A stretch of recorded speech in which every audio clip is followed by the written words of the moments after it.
All right, Mom and Dad. Talking to my neck. Your hands are cold. I know, it's clammy. He's nervous. Yes, I'm He's nervous. trying to act all cool. Yeah. Hello, people in internet land. So I wanted to do a video with you guys about your sex life. And then also, I have a fun game. Yeah. That's called Never Have I Ever. Yeah. Are you guys down to play? Sure. Sure? Yeah. Mom? Yeah. Yeah? Okay, cool.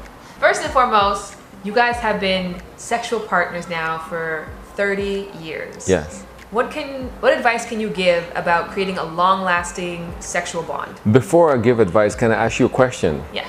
Your mom and I have had day sex, Yes. and you've heard it. Yes. How do you feel? Awkward. Well, I haven't heard it in a long time. No, because One time I came home and you guys didn't know I was home. Yes. And then I heard you, and then I slammed the door. Yeah. Which I actually regret now. I said, like, why be an asshole? Just leave quietly. Yeah. Don't make it uncomfortable. And see, that's the thing with sex right now, is that yes, is parents being comfortable with their children doing it, but the opposite is children being recognized. Parents are people too. Yeah. We have the same needs that you have. Just because we had you, my pull-out game was weak that time, doesn't mean that. Doesn't mean. I was planned. Doesn't mean that we now stop being human. We stop having needs. We stop having desires. Well, can I tell you a secret then? Yes. In my adult years now, if I come home and visit, I would be happy to hear it. Okay. I would feel comforted by that. Okay. I would feel like, great, it's good for you guys. You're still having a healthy Well, sex And can I tell you something? Yeah. Before you come home or whatever, visit, whatever time that we're going to have together, Dad and I always say, so we're not going to have sex for the next 2 weeks, 3 weeks, whatever. Why? No, we don't. But it doesn't work out that way. Oh. It does about... I would be happy. Yeah, it doesn't work out that way. No. Because it's awkward. It is. It's like we say that we're not going to for the next 2-3 weeks, whatever. Yeah.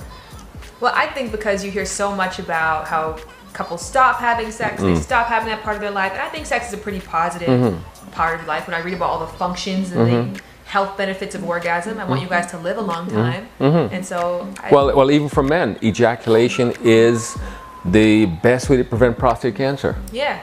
Actually trumps everything else because your seminal fluid, the white stuff you spit out. They know, Dad. Okay. They watch this channel, they know. Okay. Please, by all means, touch yourself at least twice a week if you don't have a partner. Empty that sucker. Twice a week? Yes. How often do you guys have sex now?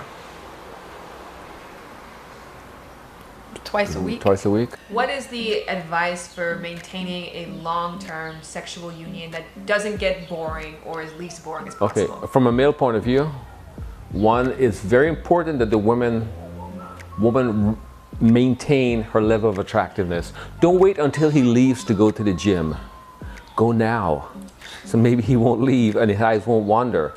And he should go too. Exactly, definitely. No, from a men's perspective.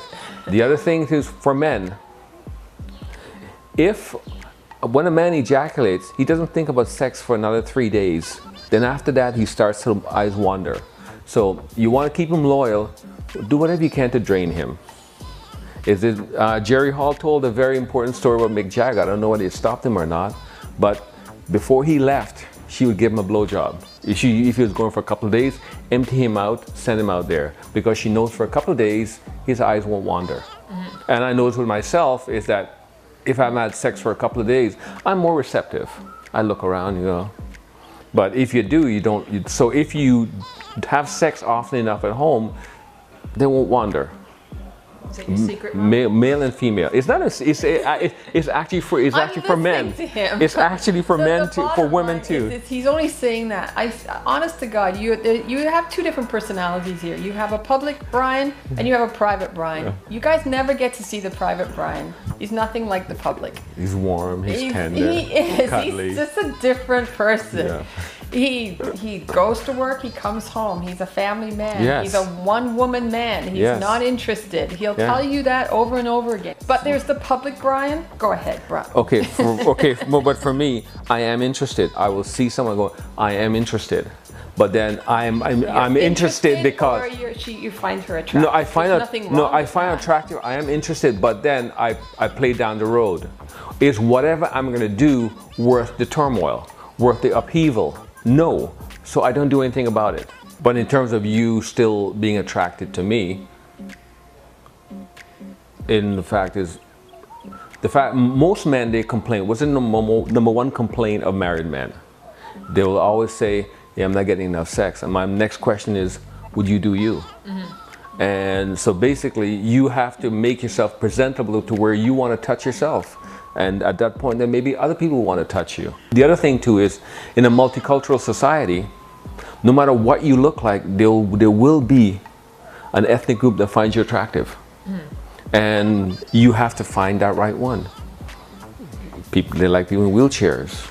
They're the chubby chasers. They're all the different, so yeah. Well, I will ask you guys, as parents, you had 2 daughters, and they have 2 very different lives. You know, Lauren is corporate, and I am not. Do you think that that's something that you did different between the 2 of us? No, or? that's your personality. Actually, if anything, we've always encouraged you guys to take your own path, and so if we put both of you in the same sport, for instance, but one of you liked it and one of you didn't, we took that one out. So for you, for instance, it became evident that you like running.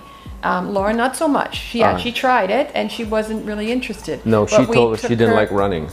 She did. She ran all the time. I know, but she said, Dad, I don't like running. I'm going like, then why did you let me waste my time sitting on the grass likes watching you? Till they feel sick. So You're good at it, so you do it. So it's like there's a difference. But you wasted my time. Who enjoys sitting in the stands watching? So no one likes that. How did you evolve in comfort for me choosing sex as a profession to talk about? What was your journey with that? Actually, we're not comfortable with it.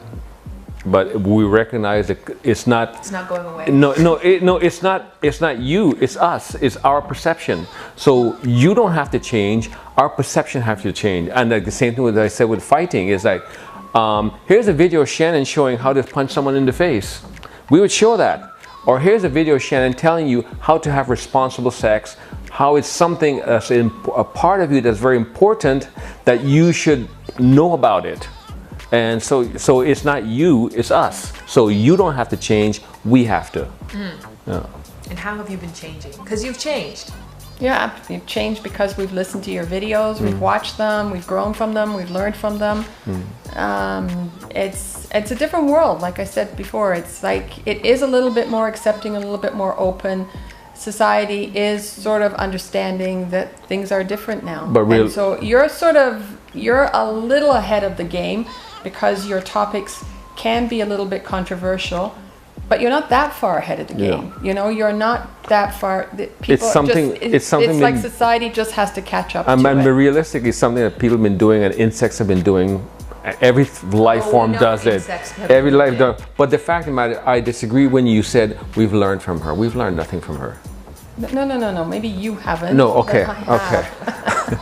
Dad, you could learn some things from me. Our opening monologue in the last video. Exactly. It's very apparent. You probably could. A woman can be there sexually, get nothing out of it, and still get pregnant. It doesn't matter. No, it's not a matter of pregnancy. For instance, for men, the moment you ejaculate, the pleasure's over. So like you're going like. It's the same with women. It's everybody. Women can go again. No, but women can go again. So can men sometimes. But it's like even with us, it's a forced thing. Okay, I need to do this. But the fact of the matter for us, I feel the same way. The minute we're done, our drive is to okay, and who can I tell about this?